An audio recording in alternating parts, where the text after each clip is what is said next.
कैलाश के पावन कंदराओं में महादेव बैठे थे,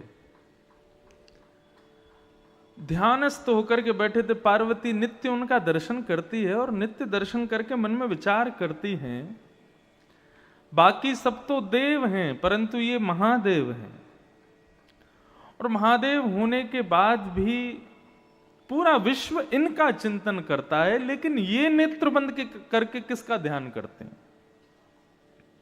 किसका स्मरण करते हैं। पराम्बा जगदम्बा पार्वती के हृदय में जब ये भाव प्रकट हुआ कि ये किसका ध्यान करते हैं, तब उन्होंने जाकर के एक दिन भोलेनाथ से प्रार्थना करते हुए कहा कि हे भगवान, हे नाथ, आप महादेव हैं, जगदाधीश हैं, विश्वेश्वर हैं, सब आपको प्रणाम करते हैं, आपका ध्यान करते हैं, आपको नमन करते हैं, वंदन करते हैं, परंतु आप यहां कैलाश की कंदराओं में बैठ करके नेत्र बंद करके आप किसका ध्यान करते हो, आप किसका स्मरण करते हो। तब भगवान शिव ने पार्वती जी को श्री राधा कृपा कटाक्ष स्तोत्र सुनाया। मुनिंद्र वृंद वंदिते त्रिलोक शोक हारिणी, कदा करिष्यसि माम कृपा कटाक्ष भाजनम। तब भगवान शिव ने ये राधा कृपा कटाक्ष स्तोत्र सुनाया। प्रसंग बड़ा है। नाथ पहले तो श्री कृष्ण का परिचय देते हैं कि मैं किसका ध्यान करता हूं, उसी में ही रमा रहता हूं, और इनका स्मरण करते करते जब मैं इनको स्मरण करते हुए देखता हूं, किनको, कृष्ण को, तब मैं खोज करता हूं कि ये किसका स्मरण करते हैं। तब प्रकट होती हैं किशोरी जी। और जब भगवान शिव को पता चला कि ये कृष्ण भी इनको ध्याते हैं, इनका ध्यान करते हैं, तब राधा कृपा कटाक्ष स्तोत्र की रचना भगवान शिव ने की। राजा थे, वो राजा नित्य भगवान शिव पर बिल्व पत्र चढ़ाते थे, शिव के बड़े अनन्य भक्त थे। परंतु जिस नगरी के वो राजा थे, उस नगरी में एक शिव का और भक्त रहता था, वो भी परम भक्त था। बहुत ध्यान से सावधानी से सुनिएगा। परम भक्त थे शिव के, उनका मन होता था कि मैं भी शिव के नित्य अर्चना करूं, नित्य उन पर बिल्व पत्र चढ़ाऊं। एक बार उन्होंने विचार किया कि बेलपत्र का सबसे सुंदर वन कहां है। तो किसी ने उनको बताया कि भैया बिल्वपत्र का सबसे सुंदर वन जो है वो राजा के बगीचे में है। वो राजा नित्य बेलपत्र चढ़ाते हैं, उनके बगीचे के बिल्वपत्र सबसे सुंदर हैं। बोले राजा के यहां से बिल्वपत्र कैसे लिया जाए, क्योंकि वैष्णवों की और शैवों की एक आदत होती है, वो कोई भी सुंदर वस्तु का दर्शन करते हैं तो उस सुंदर वस्तु को अपने प्रयोग में ना लेकर के वो अपने इष्ट को प्रदान करने का भाव ज्यादा रखते हैं। जैसे हमारे वृंदावन में कई ऐसे भक्त हुए, वो कुछ भी सुंदर वस्तु को देखते हैं तो वस्तु देख करके उनके मन में भाव आता है कि हमारे ठाकुर जी को पहुंचनी चाहिए। ऐसे कई शैव भक्त हुए, उनके मन में यह भाव होता है कि कुछ भी वस्तु हो वो अच्छी से अच्छी हमारे ठाकुर जी को मिले। आजकल के भक्त कैसे होते हैं, हम अच्छा रहें, हम अच्छा खाएं, हम अच्छा पहने, और ठाकुर जी कैसे भी रहो। मंदिर में जहां ठाकुर जी विराजते हैं वहां पर कई लोगों के यहां तो पंखे भी नहीं होते। क्यों? विचार ही नहीं उठता मन में। लेकिन कई घरों में मैं जाता हूं, वो अपने सुख सुविधा का इतना विचार नहीं करते, वो सोचते हैं हमारे जो सेवाए ठाकुर जी हैं ना वो सुख से विराजे। ये वैष्णव का स्वभाव है। तो उस व्यक्ति के मन में आता था कि राजा के बगीचे के बिलपत्र चढ़ाया करूं मैं शिव को, तो मेरी सेवा, उससे मैं संतोष मुझे मिलेगा। लेकिन कैसे करूं, इतने सैनिक रहते हैं, इतने सब कुछ रहते हैं। तो उसने मन में विचार किया कि मैं शिव महिम्न स्तोत्र का पाठ करूंगा और इसका पाठ करके अपनी दैवी शक्ति को प्रकट करूंगा। और परिणाम यह हुआ कि शिव महिम्न स्तोत्र का इतना पाठ किया गंगा जल में खड़े होकर के कि उसको अदृश्य होने की शक्ति प्राप्त हो गई। वो जब चाहता तब अदृश्य हो जाता। और उसने उस अदृश्य होने की शक्ति का प्रयोग कहां किया?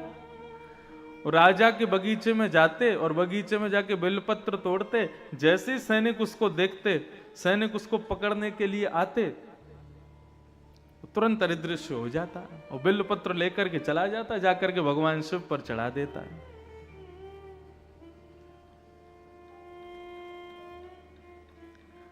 राजा को बड़ी चिंता हुई कि मैं इतने बिल्वपत्र अपने बगीचे में उगाता हूं शिव की आराधना के लिए, और ये व्यक्ति अपनी दैवी शक्ति से अदृश्य होकर के सारे पत्रों को ले जाता है, मुझसे पहले चढ़ा देता है। मेरा बगीचा, मेरी मेहनत और बिल्वपत्र चढ़ाता कोई और है। राजा ने ये चिंता जाकर के अपने गुरुदेव को बताई। तो इनके गुरुदेव ने आज्ञा की कि भैया देखो, ये जितनी भी दैवी शक्तियां होती हैं, इनका नाश कब होता है? कुसंग से नाश होता है, दूषित भोजन करने से नाश होता है, दूषित क्रियाएं करने से नाश होता है, और सबसे सहज नाश होता है ठाकुर जी के निर्माल्य पर यदि पैर पड़ जाए तो भी हमारी दैवी शक्तियां नष्ट हो जाती हैं। निर्माल्य मतलब ठाकुर जी के गले में चढ़ा हुआ पुष्प है, पत्र है, प्रसाद है, यदि उस पर आपका पैर लग गया तो पैर लगते ही आपकी दैवी शक्ति नष्ट हो जाएगी। हाँ, केवल इतना है कि जहां मंदिर परिसर है, मंदिर परिसर में अगर चढ़ जाए, पैर कहीं लग जाए ठाकुर जी के निर्माल्य पर, तो दोष नहीं है। मंदिर से बाहर यदि ठाकुर जी के निर्माल्य पर आपने पैर रख दिया तो वो घातक है।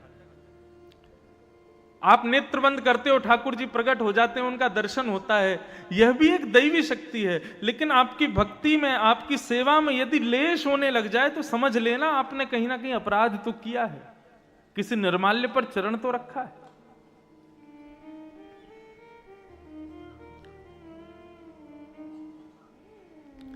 राजा ने जब ये बात सुनी कि निर्माल्य पर पैर रखने से दैवी शक्ति नष्ट होती है, तो शंकर जी के ऊपर चढ़े हुए बिल्व पत्रों को लेकर के राजा गए और जाकर के अपने पूरे बगीचे में फैला दिया।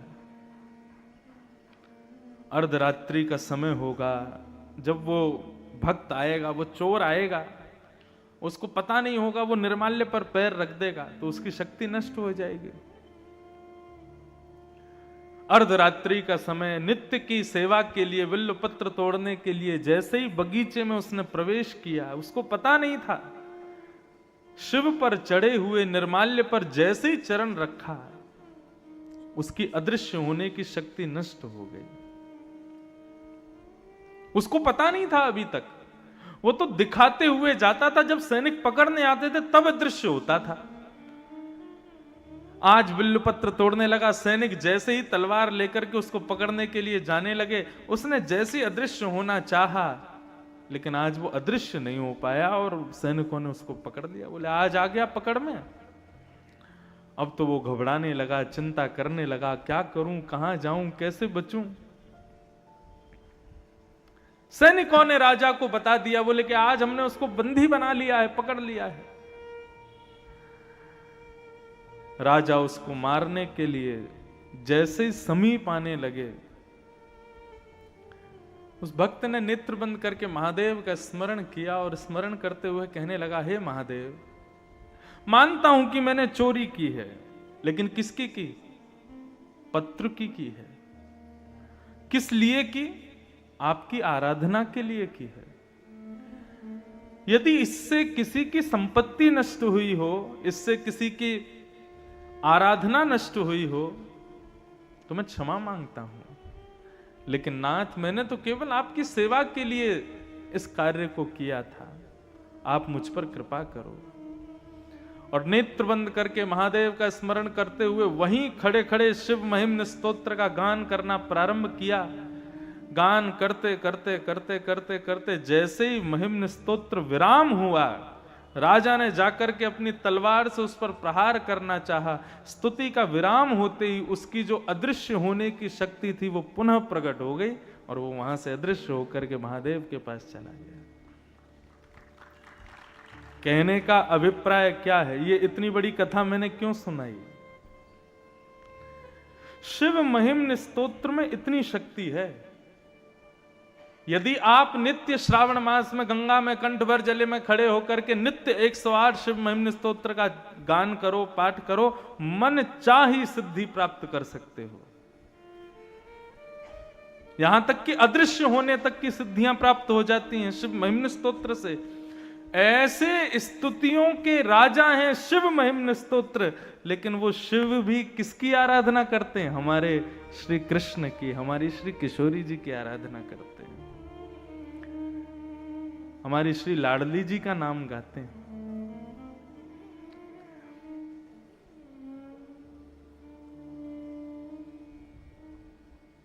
शिव महिम्न स्तोत्र के 108 पाठ, और 108 तो कम बता रहा हूं, 1,00,000 पाठ, एक पुरुष चरण शिव महिम्न स्तोत्र का जितना बल देगा, उतना बल केवल श्री किशोरी जी का एक बार राधा नाम कहने मात्र से प्राप्त हो जाएगा।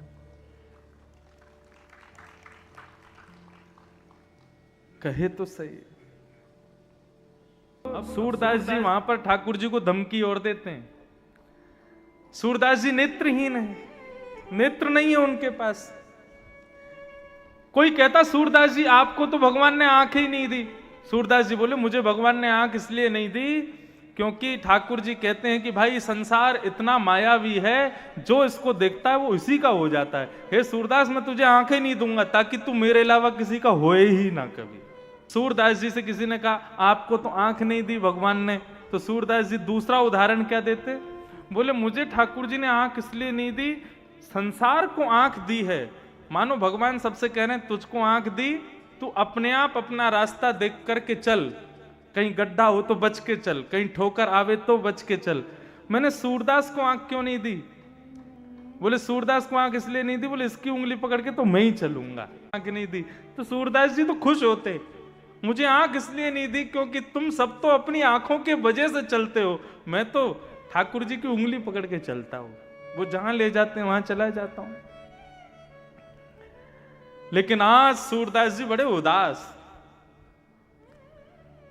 और आज ठाकुर जी से विनती कर रहे हैं, हे नाथ, मैंने जीवन भर आपको हृदय में ही देखा है, नेत्रों से कभी नहीं निहारा क्योंकि मुझे दिखता नहीं, लेकिन मैं इस भाव में था।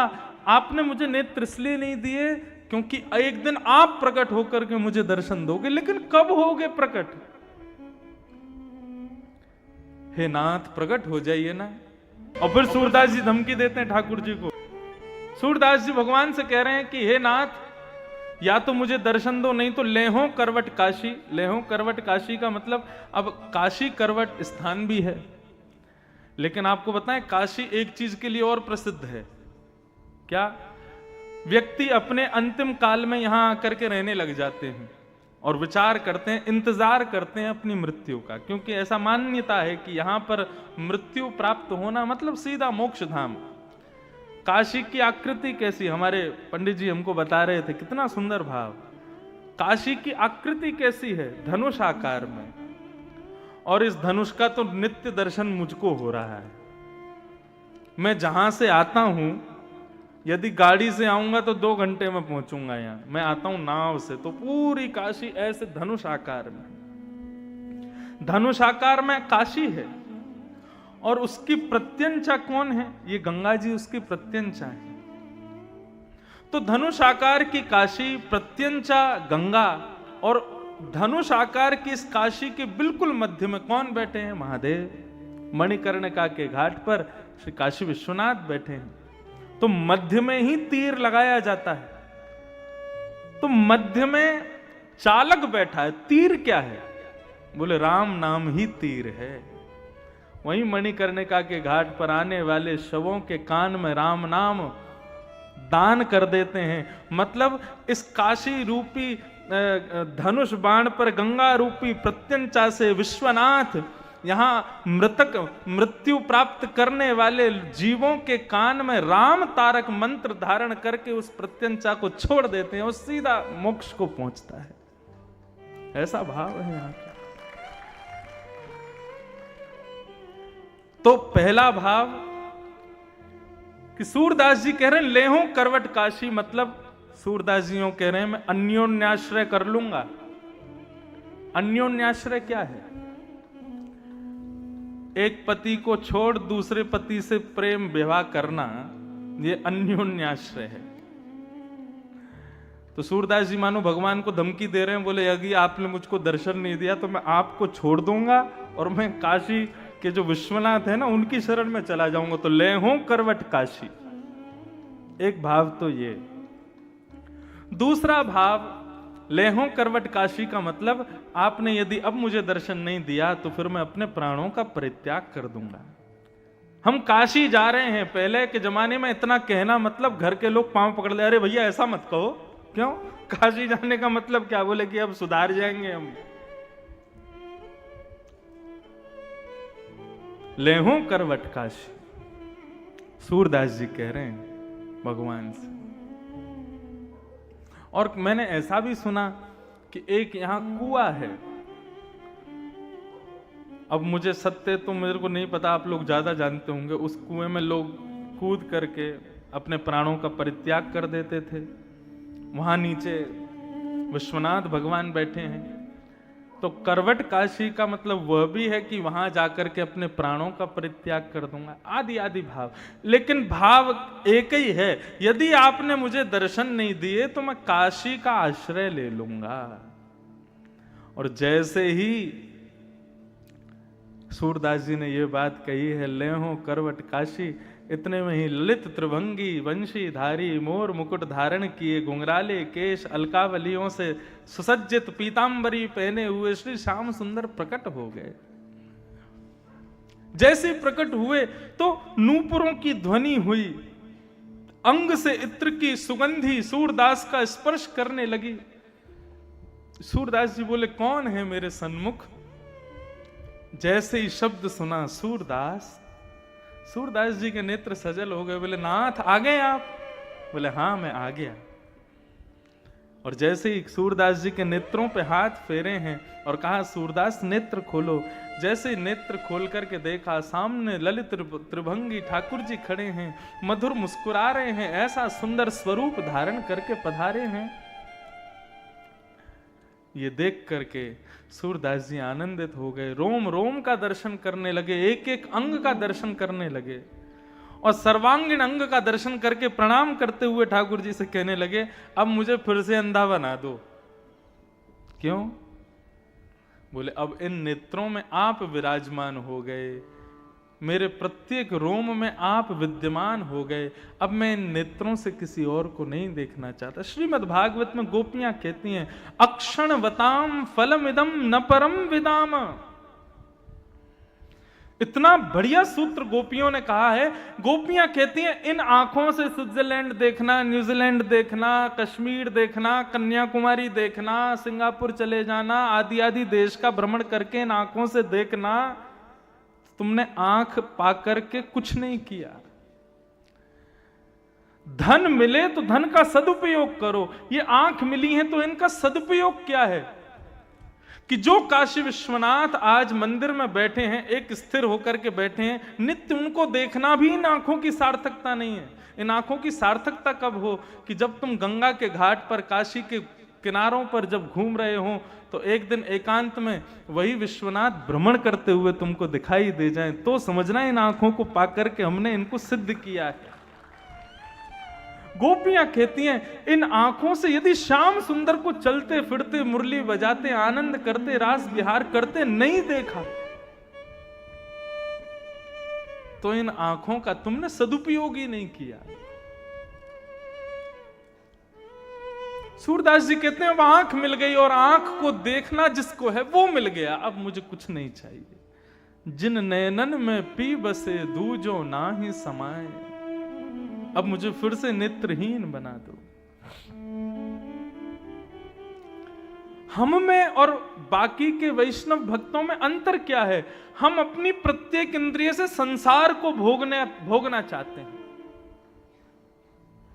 आंखों से सुंदर देख लें, जीभ से सुंदर खा लें, कानों से सुंदर सुन लें, त्वचा का सुंदर से सुंदर स्पर्श कर लें। इसी की भागदौड़ में हम लोग दिन भर लगे हैं। लेकिन जिस दिन आपकी प्रत्येक इंद्रिय या तो हरि या फिर हर के लिए ही प्रयोग करे अपना, उस दिन समझना कि उन पर कृपा हुई है।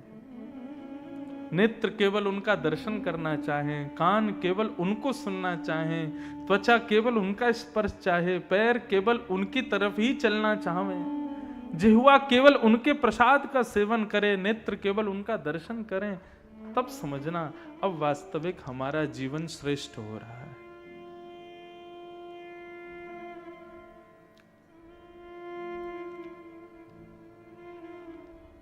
तो ऐसे शिव जो नित्य श्री किशोरी जी का स्मरण करते हैं। हरिराम व्यास जी इतने विद्वान थे कि वे जहां जाते थे वहां के विद्वानों को चुनौती देते थे कि मुझसे शास्त्रार्थ करो, और जिसको बुलाते उसी को हरा देते। बहुत ध्यान से सब लोग इधर देखो, सावधानी से सुनो। काशी में रहने वालों, आपका रहना यहां सार्थक तब होगा जब आपको वृंदावन जाने की इच्छा प्रकट हो जाए। कैसे? सुनो। तो श्री हरिराम व्यास जी ने मन बनाया कि अब मैंने पूरे विश्व भर के विद्वानों को हरा दिया, लेकिन अब बारी है काशी की। काशी विद्वानों की भूमि है, विद्वानों में सर्वश्रेष्ठ है। यहां के विद्वानों को यदि हराया तो लोग मानेंगे कि हां मैं विद्वान। हरिराम व्यास जी अपने सब चेले चपाड़ों के साथ में काशी आ गए, और काशी में आकर के महाराज उन्होंने ऐलान कर दिया कि यहां के जितने विद्वान हैं सबको चुनौती देता हूं। उत्तर मीमांसा, पूर्व मीमांसा, 4 वेदों में से किसी भी भाव को, किसी भी पुराण को, किसी भी उपनिषद को लेकर के आओ, शास्त्रार्थ करो, मुझे हरा करके दिखाओ, तो मानूंगा मैं काशी विद्वानों की भूमि है। जब यहां के विद्वानों ने उनकी चुनौती सुनी तो आपस में सबने मीटिंग की, बोले कि भैया कौन जाएगा? सबने कहा, बोले हरिराम व्यास जी साधारण नहीं है, हमने इनका शास्त्रार्थ देखा है, ये अच्छों को हरा देते हैं। हारने में कोई बुरी बात नहीं है, शास्त्रार्थ में तो हारा ही जाता है, एक तो कोई ना कोई हारेगा। लेकिन बात यह है कि उन्होंने विद्वानों को नहीं, काशी को चुनौती दी है। यदि हम में से कोई हारा तो काशी की हार होगी, वाराणसी की हार होगी। तो क्या करें? बोले वाराणसी के राजा के पास चलो। कौन है राजा? बोले विश्वेश्वर। पहुंच गए सब, विश्वनाथ से जाकर के रात्रि प्रार्थना करने लगे, हे विश्वनाथ कृपा करो, ये आए हैं हरिराम व्यास जी, इनसे हमको बचाओ।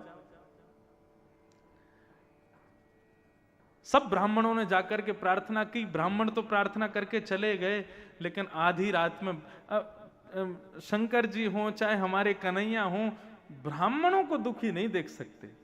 वैष्णवानाम यथा शंभु, वैष्णवों में तो सर्वश्रेष्ठ हैं शंभु, और वैष्णवों के सर्वधन हैं शंभु। भगवान शिव ने मन में विचार किया, बोले कि भैया काशी की रक्षा की, अब हमारे ऊपर नौक आ गई है। आधी रात में ही एक दीनहीन से ब्राह्मण का वेश धारण किया भोलेनाथ ने,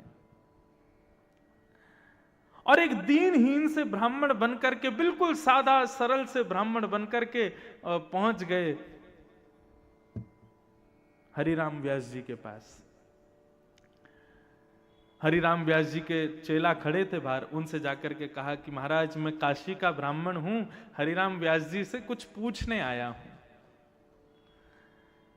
बालकों ने जाकर के बताया, बोले महाराज काशी का कोई विद्वान आया है, देखने में तो दीनहीन सा है लेकिन ब्राह्मण है, विद्वान ही होगा। हरिराम व्यास जी तुरंत उठ करके बैठ के बोले, बुलाओ, शास्त्रार्थ की सब तैयारियां करो। भगवान शिव भीतर गए और जाकर के हरिराम व्यास जी को प्रणाम करके बैठ गए। तो हरिराम व्यास जी ने कहा, शास्त्रार्थ करने आए हो? शंकर जी बोले, नहीं नहीं, मैं तो शास्त्र ही नहीं जानता, तो अर्थ क्या करूंगा, मुझे तो कुछ भी नहीं पता। मैंने सुना है आप बहुत विद्वान हैं, तो एक प्रश्न था मन में, उसका उत्तर जानने आया हूं। हरिराम व्यास जी बोले, ये कोई समय उत्तर पूछने का? सुबह आना चाहिए था, इस समय तो हम शास्त्रार्थ के लिए बैठे हैं। बोले अच्छा, तो आप मेरे प्रश्न का उत्तर दे दीजिए, उसके बाद हम शास्त्रार्थ कर लेंगे। बोले पूछो, क्या है तुम्हारा प्रश्न? भगवान शिव बोले, महाराज मैं ये जानना चाहता हूं कि विवेक किसे कहते हैं? हरिराम व्यास जी बोले, विवेक जानने आए हो? बोले हाँ, मैं ये जानने आया हूं विवेक कहते किसको हैं। कथाओं में सुना है, बिनु सत्संग विवेक न होई, राम कृपा बिन सुलभ न सोई। राम जी कृपा करके विवेक देते हैं, तो ये विवेक क्या है, मुझे विवेक के बारे में बताइए। हरिराम व्यास जी बोले, विवेक का मतलब होता है सद असद का ज्ञान होना, सही गलत की पहचान होना।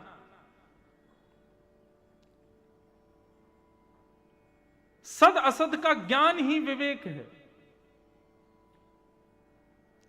महादेव मुस्कुराने लगे, बोले मिल गया उत्तर? बोले उत्तर तो मिल गया, लेकिन प्रभु मैं ये कहना चाहता हूं सही गलत का ज्ञान होना विवेक है, तो मैं आपसे दूसरा प्रश्न ये करना चाहता हूं, क्या आप विवेकी हो? क्या आपके पास विवेक है? हरिराम व्यास जी बोले, कैसी बात करते हो? बोले नहीं, मैं बस ये पूछना चाहता हूं, आप विद्वान क्यों हुए? आपने इतनी पढ़ाई की, इतना अध्ययन किए, इतने विद्वान बने, किस लिए? केवल ब्राह्मणों को हराने के लिए? विद्वान इसलिए बना जाता है? क्या यही विवेक है आपका? कोई व्यक्ति अध्ययन करता है तो अध्ययन करके उसका कोई ना कोई विचार होता है कि मैं इस ग्रंथ को क्यों पढ़ रहा हूं, इसके पढ़ने के बाद मैं ऐसा करूंगा, मैं ये करूंगा, ये मेरा सत्संकल्प है। लेकिन आपका संकल्प तो हमको इतना मालूम पड़ता है कि आप विद्वान केवल और केवल इन बेचारे सीधे भोले भाले ब्राह्मणों को हराने के लिए बने हो। इतनी विद्या आपने अपने भीतर समा रखी है केवल ब्राह्मणों को हराने के लिए। क्या यही विवेक है आपका?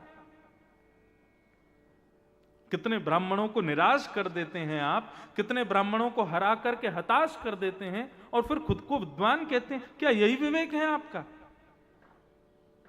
हरिराम व्यास जी तो मौन चुप बैठे हैं। चेलाओं से कहा बाहर जाओ, गेट बंद करो। बाहर चले गए, गेट बंद कर दिया। हरिराम व्यास जी अपने आसन से उतरे और पैर पकड़ के बोले, तुम ब्राह्मण नहीं हो, कौन हो, जल्दी बताओ। आप साधारण नहीं हैं, आप कौन हैं? रूप बदल करके आए हैं। इतना विद्वान तो मैं हूं कि मुझे पहचान है कि सामने बैठा व्यक्ति कौन है। आपके शब्द, आपके नेत्र मुझे अपनी ओर आकर्षित कर रहे हैं। आप साधारण नहीं हैं, कौन हैं? प्रकट हो जाइए। इतने में ही ध्याये नित्यम महेशम रजत गिरिनिभं चारु चंद्रावतंसम रत्नाकल्पोज्ज्वलांगं पयश मृगवराभीति हस्तं प्रसन्नम् पद्मासीनं समन्तास्तुतममरगणैर्व्याधिकृत्यं वसानं विश्वाद्यं विश्ववन्दनम् अखिलभयहरं पंचवक्त्रं त्रिनेत्रम्। देवादिदेव महादेव श्री विश्वनाथ भगवान प्रकट हो गए। जैसे ही दर्शन किया है, हरिराम व्यास जी रुदन करने लगे, पूरा शरीर कंपायमान हो गया, चरणों में गिर गए, क्षमा मांगने लगे। बोले नाथ मुझे क्षमा कर दो। भोलेनाथ ने अपने हृदय से लगाया, बोले हरिराम व्यास तुम साधारण नहीं हो, तुम तुम बहुत विद्वान हो, लेकिन तुमको विद्वत्ता इसलिए प्राप्त नहीं हुई कि तुम ब्राह्मणों को हराओ। अरे तुम तो हमारे कुंज बिहारी के, हमारी श्री किशोरी जी के नित्य सखी हो, नित्य सहचरी हो, तुम विशाखा का अवतार हो। तुम्हारे लिए ये काम नहीं है कि तुम जा जा करके और विद्वानों को हराओ। ये काशी तुम्हारे लिए नहीं है। हरिराम व्यास जी बोले तो मैं क्या करूं, आज्ञा करो। बोले अभी इसी वक्त वृंदावन चले जाओ और श्रीधाम वृंदावन में जाकर के सदा सर्वदा के लिए किशोरी जी के चरणाश्रित हो जाओ। ये काशी तुम्हारे लिए नहीं है। और उसी समय हरिराम व्यास जी अपनी सारी पोथियों को गंगा जी में प्रवाहित करके, बैलगाड़ी भर के पोथियां लेके चलते थे वो, सबको गंगा जी में प्रवाहित किया और गंगा जी को प्रणाम किया, विश्वनाथ को प्रणाम किया और काशी से सीधे वृंदावन चले गए। और वृंदावन में जाकर के वृंदावन के कुंज हमारे मात पिता गुरु बंधु, वृंदावन के लता वृक्ष बल्लरियों को ही अपना भाई बंधु परिवार सखा ये सब के रूप में स्वीकार कर लिया। ठाकुर जी के एक भक्त हुए, उनका नाम था श्री कुंभन दास। क्या नाम था? कुंभन दास। कुंभन दास जी जब गाते थे ना, तो जिस राग को वो गाते थे वो राग सामने खड़ा हो जाता था हाथ जोड़ करके और नेत्रों से आंसू बहाता रहता था। वो कृतकृत्य मानता था स्वयं को जब कुंभन दास जी उसको गाते थे। और क्या कहें महाराज, कुंभन दास जी जब गोवर्धन पर्वत पर जाते थे तो कई राग रागनियां साधारण सा रूप धारण करके आते और आकर के उनसे प्रार्थना करते, कभी हमको भी सेवा में लीजिए, कभी हमको भी गा दिया कीजिए। ऐसे कुंभन दास जी एक बार राग भैरव गा रहे थे और भैरव गाते गाते गाते जैसे गा रहे थे, इतने में ही बादशाह ने, अकबर ने वाहवाही कर दी, वाह वाह वाह। कुंभन दास जी ने देखा ये वाहवाही कौन कर रहा है। किसी ने कहा, बोले बादशाह वाहवाही कर रहे हैं। कुंभन दास जी का वैराग्य कैसा। कुंभन दास जी के घर की स्थिति ऐसी थी कि उनके यहां पर एक समय भोजन बन जाता तो शाम के लिए भोजन नहीं होता था। राजा की वाहवाही पर चाहते तो कुंभन दास जी राजा से अपने घर की पूरी स्थिति सही करवा सकते थे, लेकिन कुंभन दास जी का वैराग्य कैसा। उसी दिन अपनी राग मालाओं में से राग भैरव को निकाल दिया। आज के बाद नहीं गाऊंगा। किसी ने पूछा क्यों नहीं गाओगे? बोले जो राग हम इनको रिझाने के लिए गाते हैं उस राग पर एक छोटे से बादशाह ने वाहवाही कर दी, राग झूठा हो गया। अब ये ठाकुर जी को नहीं दूंगा मैं। गोपाल जी प्रकट हो गए, प्रकट होकर के कहने लगे, बोले कुंभना, ये राजा को मैं नहीं पढ़ा लिखा के तेरे पास भेजो ताकि तेरे घर की स्थिति सुधर जाए, तेरे घर को सब माहौल सुधर जाए। तूने राजा को ऐसे दुत्कार दियो, ऐसे भगा दियो, वहां के सामने राग ही फाड़ दियो। कुंभन दास जी क्या कहते हैं? बोले यदि राजा जो सामग्री लाया था वो उससे ले लेता तो अभी मुझे समझाने के लिए आप मेरे पास नहीं आते। आप मेरे पास क्यों आ गए? क्यों मैंने राजा की दी हुई वस्तु को भी ठुकरा दिया। ये है वैराग्य।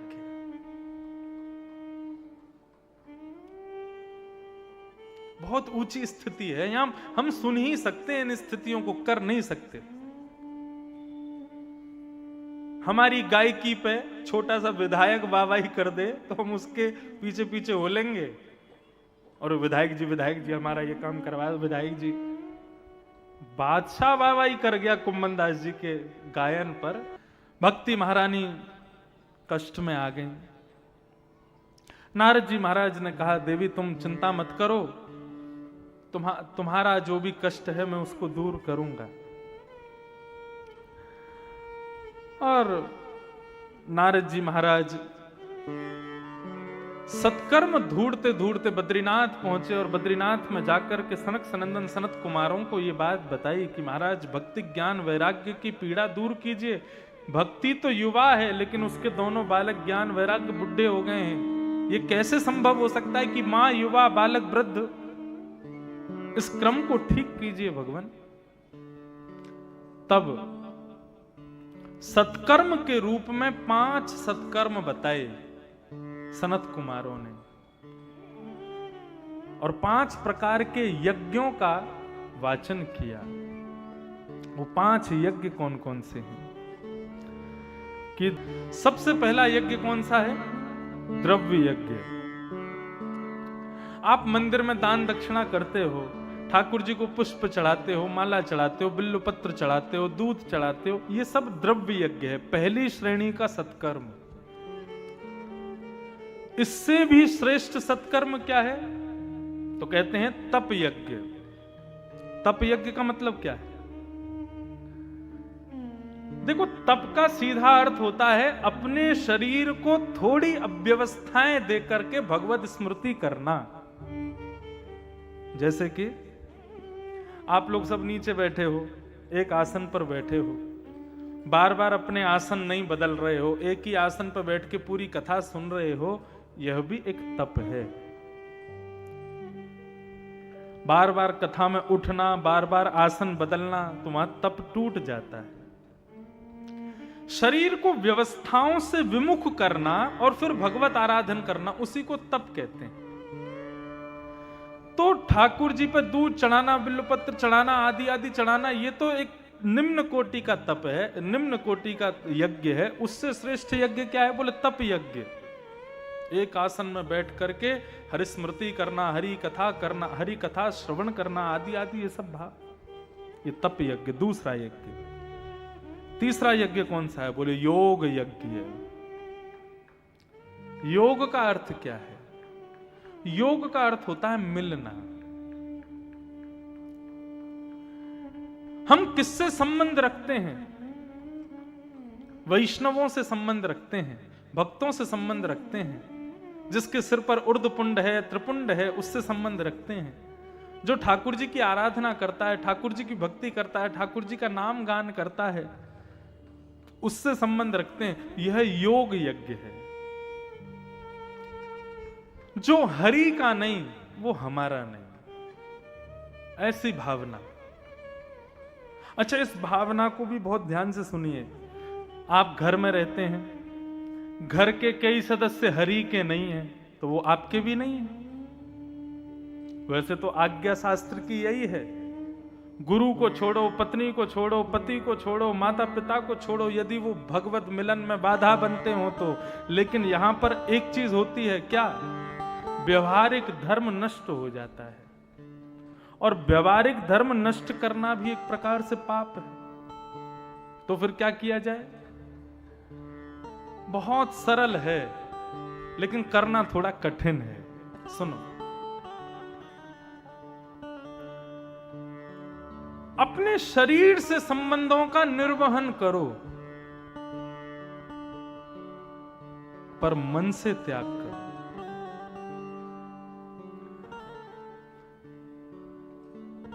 अभी विदेश यात्रा पर था मैं, वहां कई लोग मिले, वो बोले महाराज जी हम बहुत भक्ति करते हैं, लेकिन हम ऐसे देश में रहते हैं, यहां पर हमारे पास 4 लोग बैठे हैं, तो वो 4 लोग भी गौ मांस भक्षी हैं,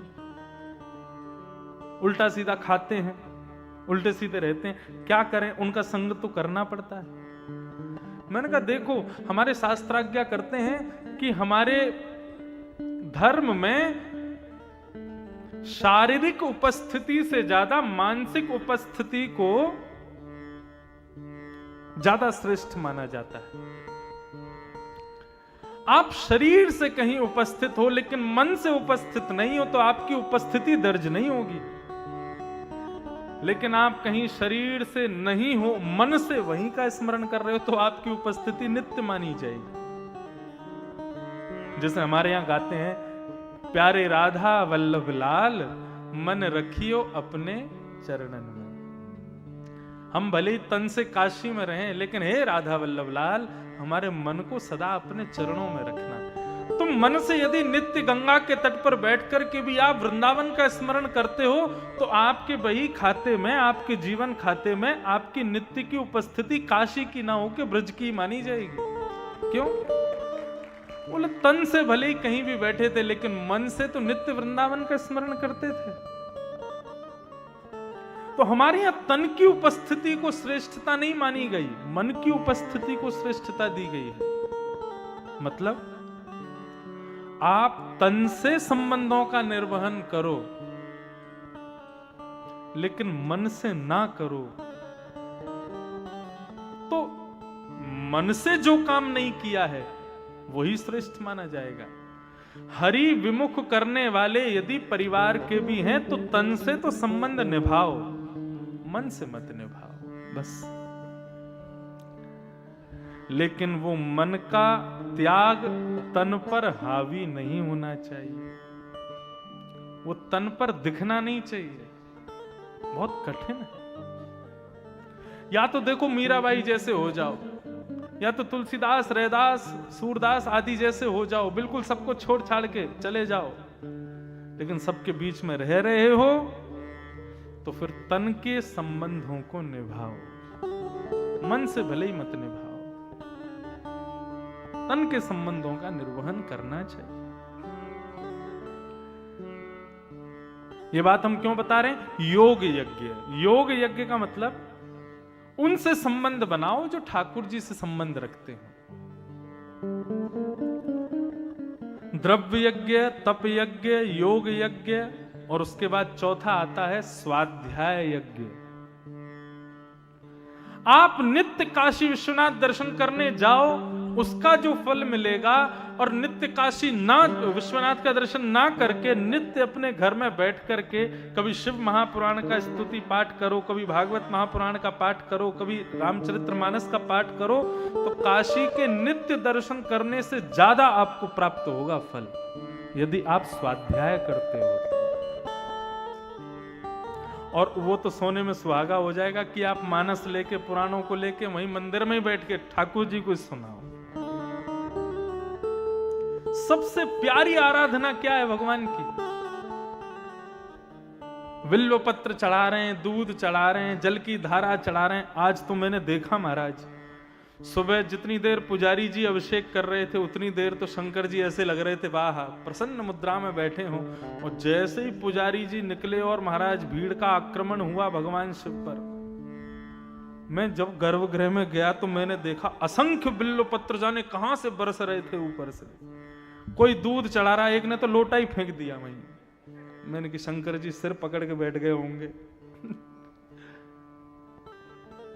मेरे हिसाब से आपके जल चढ़ाने से, बिल्व पत्र चढ़ाने से, दूध चढ़ाने से शायद उनको उतनी प्रसन्नता ना हो। वहीं विश्वनाथ के कॉरिडोर के किसी कोने में बैठ कर के मानस की चौपाइयां गा दोगे, भागवत के श्लोक गा दोगे तो महादेव प्रसन्न हो जाएंगे, आनंदित हो जाएंगे। मुझे बुला रहे थे पुजारी जी, अंदर आओ अंदर। मेरा इच्छा नहीं थी, मैंने कहा आपने अभिषेक कर दिया, मैं अभिषेक अपनी वाणी का कर रहा हूं 80 घाट पर, मैं उसी से ही आनंदित हूं। मुझे नहीं ये चढ़ाना, आपने चढ़ा दिया हो गया।